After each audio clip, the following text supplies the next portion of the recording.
Welcome back to Britology. Today we're diving into a topic that's becoming more and more important for people across the UK, and that's passive income. In 2025, with the cost of living continuing to rise, energy bills biting into household budgets, and inflation still reshaping how we spend, it's no wonder more. Brits are looking for creative ways to build income streams that don't rely on the traditional 9-to-5. Passive income doesn't mean you sit back and do absolutely nothing, but it does mean you can set up systems, investments, or projects that continue to generate money with far less daily effort. Let's start with one of the most accessible options for people in the UK right now: dividend investing. The UK stock market continues to be known for strong dividend-paying companies, particularly in industries like energy, banking, and consumer goods. By purchasing shares in companies that consistently pay dividends, you can create a steady stream of income that lands in your account every quarter or even every month, depending on the stocks you choose. For example, household names like Legal & General or National Grid have historically paid solid dividends. The key here is not just to chase the highest yield, but to research which companies are stable and can maintain those payments even during challenging times. Over time, reinvesting dividends can compound your returns and significantly increase the passive income you earn. Next, there's property investing, which has long been a go-to option for Brits looking to secure financial independence. In 2025, the property market is in an interesting position. While house prices have cooled slightly compared to the highs of a few years ago, demand for rental property remains very strong, especially in cities like Manchester, Birmingham, and of course London. If buying a full property feels out of reach, there are still ways to get involved. Real estate investment trusts, or REITs, allow you to invest in property portfolios without having to buy an entire house yourself.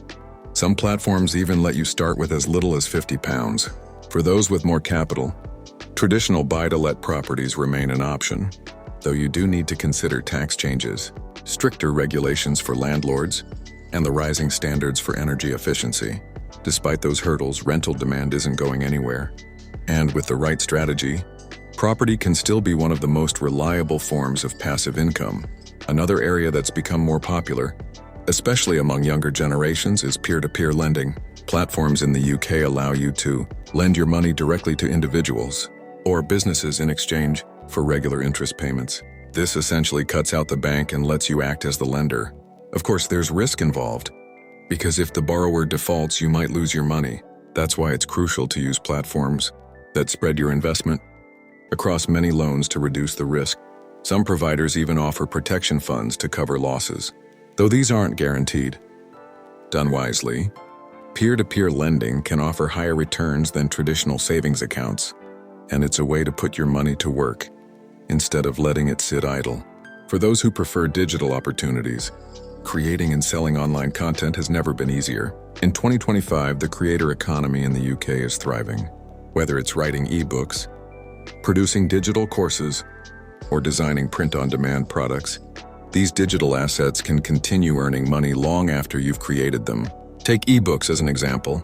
If you self-publish on platforms like Amazon Kindle, you could be earning royalties every month from readers all over the world. Online courses are another powerful option. Platforms like Udemy or Skillshare allow you to package your knowledge into structured lessons, and once the course is uploaded, students can continue to enroll without you needing to do additional work. Print-on-demand services are also appealing because you don't have to manage inventory. You create the design, upload it to a site like Redbubble or Teespring, and they handle the printing and shipping whenever someone places an order. Then there's affiliate marketing, which is one of the most talked about passive income ideas because it works in so many niches. In simple terms, you promote someone else's product or service, and when a customer buys through your link, you get a commission. With social media, YouTube, and blogging still growing, there are endless opportunities to recommend products that people genuinely find useful. Imagine running a website reviewing the latest tech gadgets, or even a small TikTok channel sharing money-saving hacks with links to products. The commissions might start small, but over time, as your audience grows, the income can become surprisingly consistent. Another overlooked option is high-interest savings accounts and bonds. With interest rates in the UK higher than they've been for many years, Putting money into the right account can finally generate decent returns. Some banks are offering savings accounts that pay around 4 to 5% interest. And while that might not make you rich, it's practically zero effort and fully passive. Similarly, government bonds or corporate bonds can provide fixed interest payments, and if held to maturity, they offer predictable income. For people who want as little risk as possible, these options are a solid foundation to build on. Licensing your work is another fascinating way to generate passive income. For creatives in Britain, whether you're a photographer, musician, or writer, you can license your work so that others pay to use it.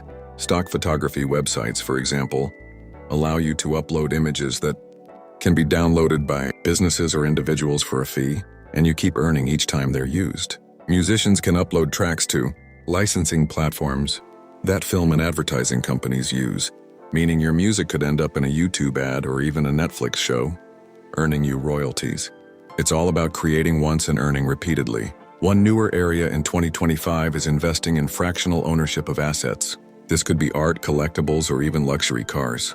Platforms now allow people to buy a small fraction of a high-value item, and as the item appreciates in value, your fraction does too. While this is riskier and often for people with extra disposable income, it's an exciting new way for Brits to diversify beyond the stock market and property. And of course, let's not forget side projects that transition into passive income over time. A blog that you build slowly can eventually be monetized with ads and affiliate links. A YouTube channel might take time to grow, but once you have an archive of videos, those continue to generate ad revenue without you lifting a finger. Even something as simple as developing an app or a tool that solves a specific problem could continue earning you money years down the line. The reality is, in 2025, Brits have more tools, platforms, and opportunities than ever before to create passive income. The challenge is choosing something that fits your interests, your budget, and your risk tolerance. Whether it's traditional routes like dividends and property, or modern digital plays like content creation and licensing, the important thing is to start. Even small amounts invested, or small projects launched today, can grow into meaningful income streams tomorrow. The future of financial security is not just about working harder, but about working smarter and setting up systems that keep paying you long after the initial effort is done.